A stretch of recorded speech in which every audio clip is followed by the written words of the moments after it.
কোনোভাবেই ঘুরে দাঁড়াতে পারছে না আমেরিকার মুদ্রা। দেশটির কারেন্সির মান আজ একটু বাড়ছে তো কালই কমে যাচ্ছে। আবারও মার্কিন ডলারের দাম গত ৩ বছরের মধ্যে সর্বনিম্নে নেমে গেছে। বিশ্লেষকরা বলছেন সামনের দিনে আমেরিকার অর্থনীতির স্থিতিশীলতা বিনষ্ট হতে পারে। সেই সঙ্গে ইউএস অর্থনৈতিক শক্তি হ্রাস পাওয়ার প্রবল সম্ভাবনা রয়েছে।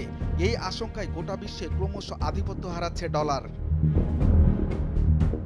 ২৭ জুন আমেরিকার মুদ্রার মূল্যমান কমেছে ০.২%। আলোচ্য কার্যদিবসে ডলার সূচক দাঁড়িয়েছে ৯৭.১৮৩ বিগত ৩ বছরেরও বেশি সময়ের মধ্যে যা সর্বনিম্ন। সব মিলিয়ে চলতি বছরের শুরু থেকে এখন পর্যন্ত মার্কিন ডলারের অবনমন ঘটেছে ১০%।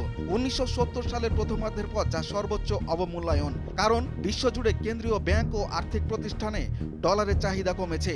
ফলশ্রুতিতে মুদ্রাটি দরও হ্রাস পাচ্ছে।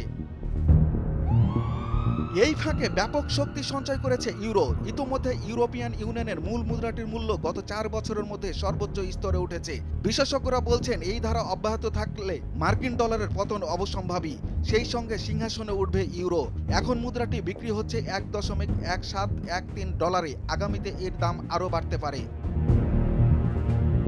ইউএস ডলারের দাম কমায় আমেরিকার পণ্য রপ্তানির খরচ কমবে, কিন্তু আমদানি ব্যয় বেড়ে যাবে। ফলে মার্কিন নাগরিকদের জীবনযাত্রার খরচ বৃদ্ধি পাবে, কারণ মূল্যস্ফীতি ঊর্ধ্বমুখী হবে।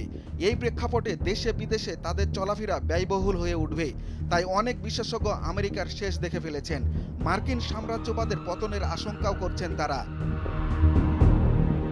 গত ২ এপ্রিল বিভিন্ন দেশের উপর বাড়তি শুল্ক আরোপ করেন আমেরিকার প্রেসিডেন্ট ডোনাল্ড ট্রাম্প। পরিপ্রেক্ষিতে মার্কিন মুলুকের সঙ্গে বাণিজ্য কমিয়ে দিয়েছে কানাডা, মেক্সিকো, ইউরোপীয় ইউনিয়নের মতো মিত্র দেশগুলো।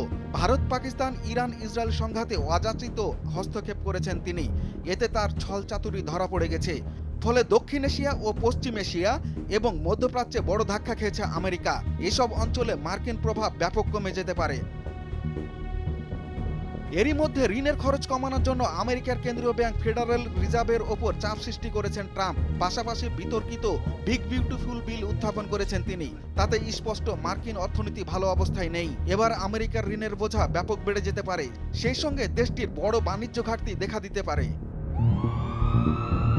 অর্থনীতিবিদরা সতর্ক করেছেন আগামীতে আমেরিকায় মন্দা নেমে আসতে পারে। দেশটির অর্থনীতি মন্থর হয়ে যেতে পারে। ফলে সেখানে বিনিয়োগ থেকে সরে আসছেন বিশ্বের বড় বড় বিনিয়োগকারীরা। ফলশ্রুতিতে দেশটিতে বেকারত্ব বেড়ে যাচ্ছে।